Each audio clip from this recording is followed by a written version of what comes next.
segala perkara. Tuhan punya rencana yang lebih besar dari semua yang terpikirkan. Apapun yang kau perbuat, tak ada maksud jahat, sebab itu ku lakukan semua denganmu Tuhan. Ku tak akan menyerah pada apapun juga, sebelum ku coba semua yang ku bisa, tetapi ku berserah kepada kehendak-Mu. Hatiku percaya Tuhan punya rencana.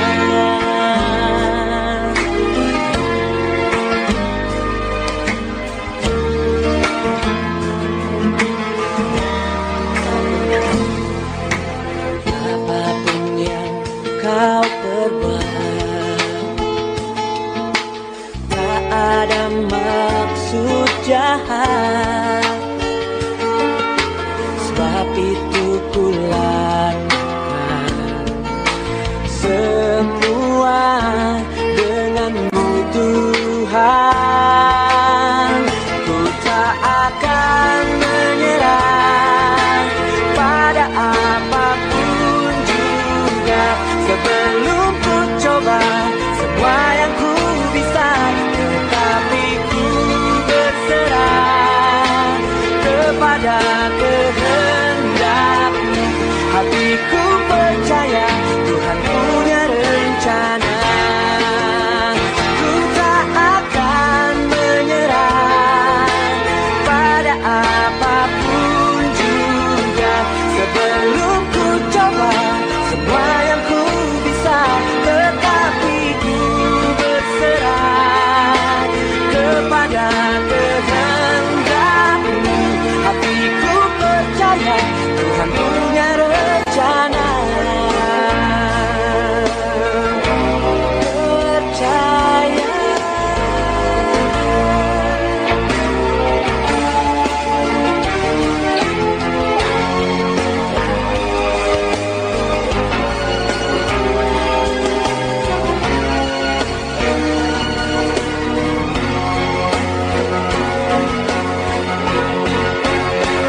Ku tak akan menyerah pada apapun juga, sebelum ku coba semua yang ku bisa, tetapi ku berserah kepada kehendak-Mu. Hatiku percaya Tuhan punya rencana. Ku tak akan menyerah pada apapun juga, sebelum ku coba semua yang ku bisa, tetapi ku berserah kepada kehendak-Mu. Hatiku percaya Tuhan punya rencana. Hatiku percaya Tuhan punya rencana.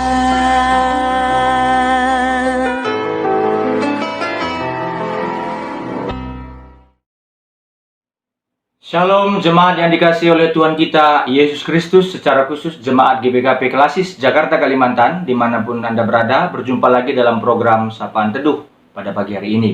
Sebelum kita mendengarkan firman Tuhan yang menjadi kekuatan bagi kita pada pagi hari ini, mari kita bersatu di dalam doa. Mari kita berdoa. Bapa di sorga, kami bersyukur berterima kasih kepadamu. Tuhan telah selalu menyertai kami, memimpin kehidupan kami. Pada pagi hari ini, kami menikmati berkat Tuhan, dan sebelum kami memulai aktivitas kami akan mendengarkan firman Tuhan. Berfirmanlah Engkau melalui hamba-Mu ya Tuhan, karena kami anak-anak-Mu telah siap mendengarkannya.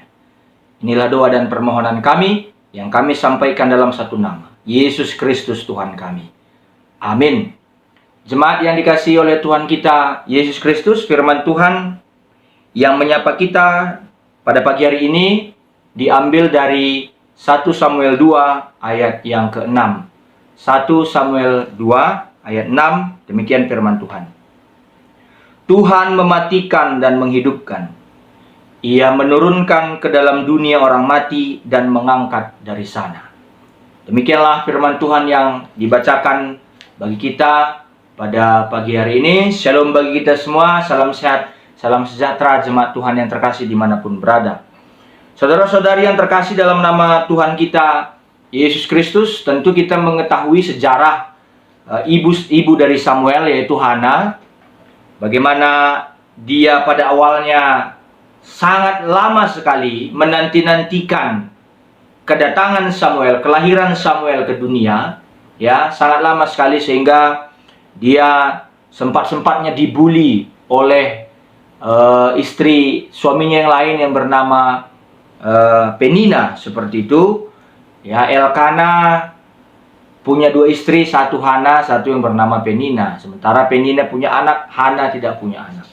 Bagi orang Israel, mungkin tradisi pada saat itu, saudara-saudara terkasih, bahwa tidak punya anak merupakan aib, ya.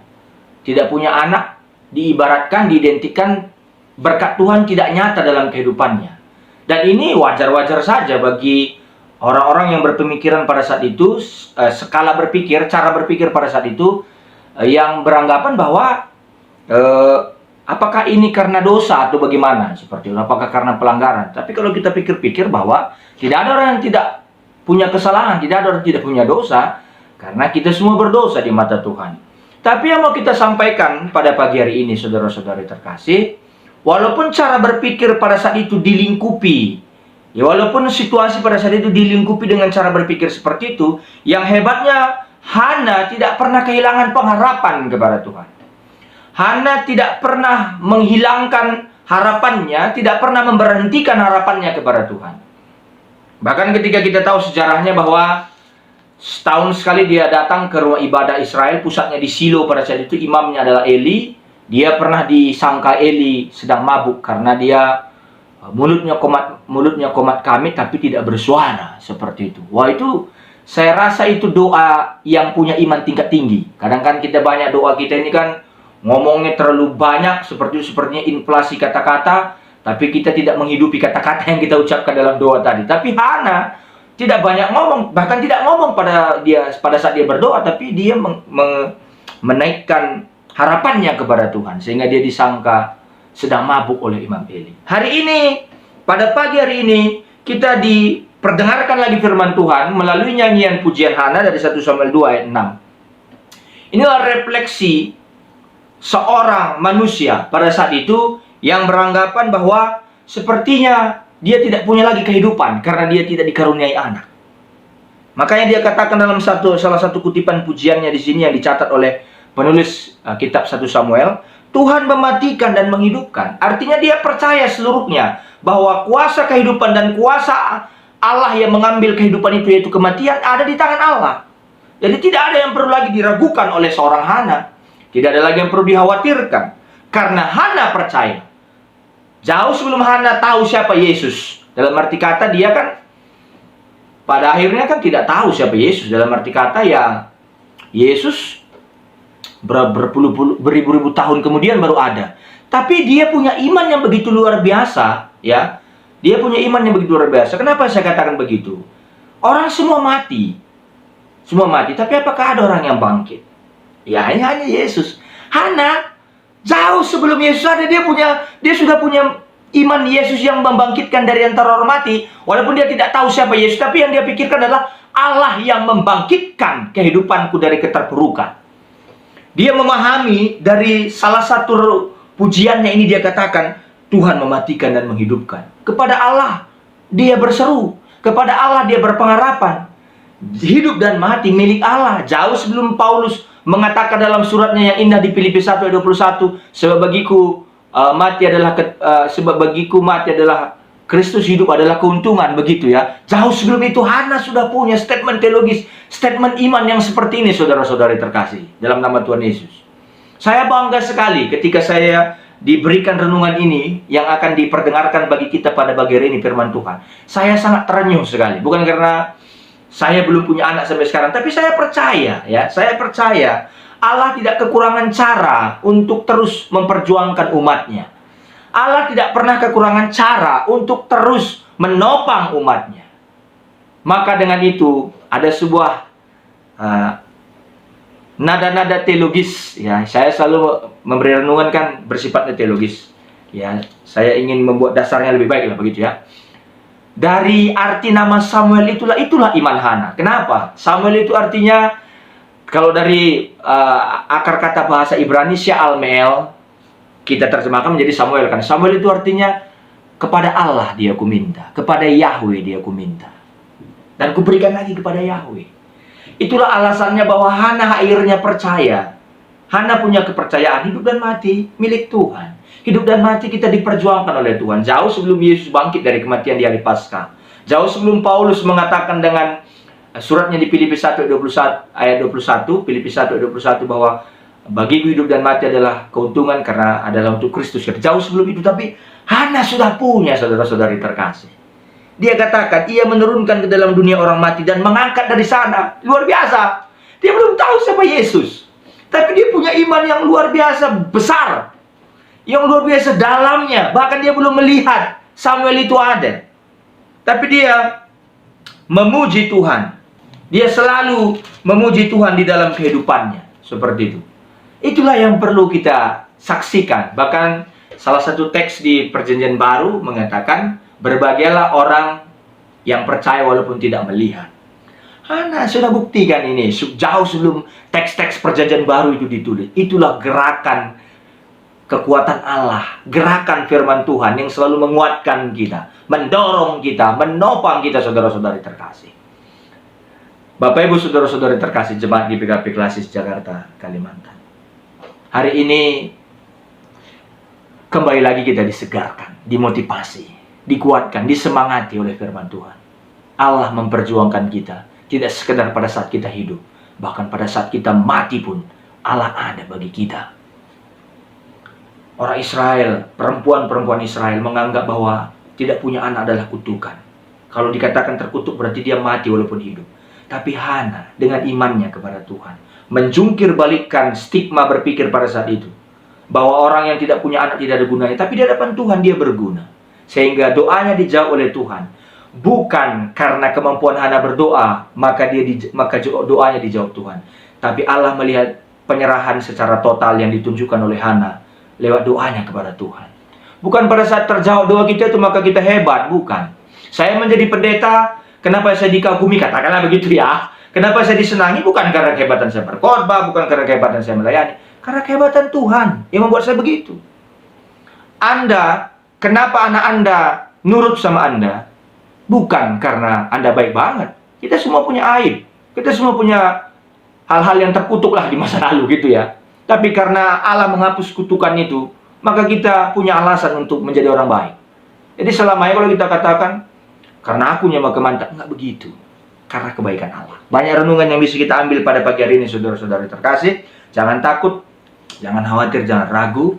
Allah memperjuangkan kita sampai kepada kematian itu sendiri. Dia mengangkat kita dari situ, walaupun kita diturunkannya, dia mengangkat kita dari situ. Artinya, kalaupun ada permasalahan dalam hidup kita, Allah sedang mengizinkan kita. Sama seperti Daud dikejar-kejar Saul. Sama seperti Ayub yang diizinkan Allah mendapatkan permasalahan untuk mengangkat kehidupannya lebih baik lagi. Kita belajar lagi dari Hana. Kepada perempuan-perempuan dimanapun Anda berada.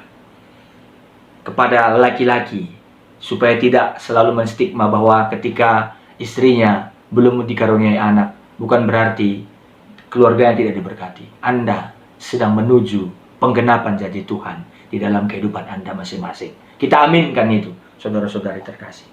Inilah renungan kita pada pagi hari ini.